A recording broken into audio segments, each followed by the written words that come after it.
Assalamualaikum warahmatullahi wabarakatuh. Nama saya Firly Raditya Pitoyo dengan NPM 41183021900086 Prodi Manajemen. Di sini saya akan menjelaskan tentang jenis-jenis laporan keuangan. Yang pertama ada laporan laba rugi, yaitu mencakup pendapatan, biaya, keuntungan dan juga kerugian. Komponen utama dalam laporan laba rugi yang pertama ada biaya operasional, laba operasional, laba kotor, serta ada laba bersih. Kemudian yang kedua ada laporan posisi keuangan, mencakup aset, kewajiban, dan juga ekuitas. Kemudian yang ketiga ada laporan perubahan ekuitas, yaitu informasi tentang laba atau rugi bersih, distribusi dividen, dan juga serta perubahan lain yang mempengaruhi ekuitas. Kemudian yang keempat ada laporan arus kas. Laporan ini dibagi menjadi 3.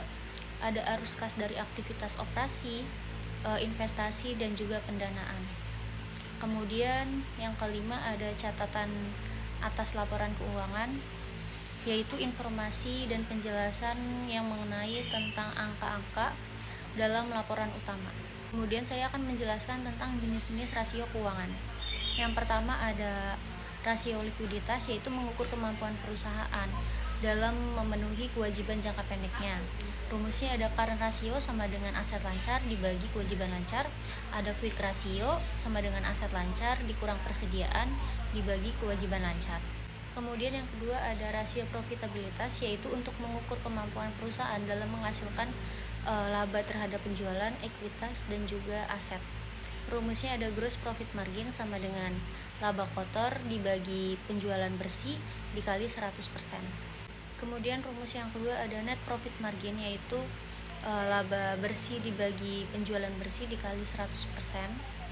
Kemudian rumus yang ketiga ada return on asset sama dengan laba bersih dibagi total aset dikali 100%.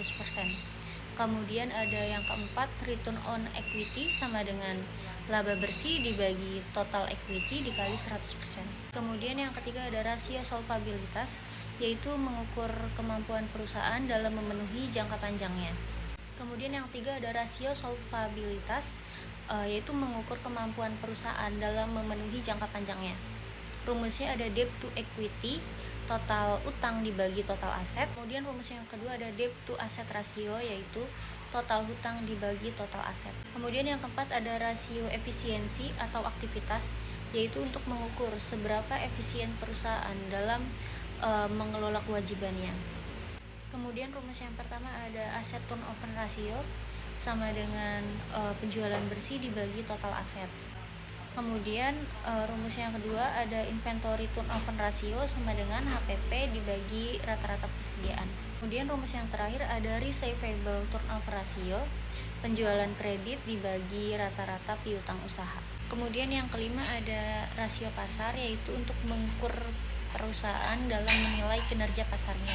Adapun rumusnya yang pertama ada earning per share sama dengan laba bersih dibagi jumlah saham beredar. Yang kedua ada price earning ratio, harga pasar per saham dibagi IPS.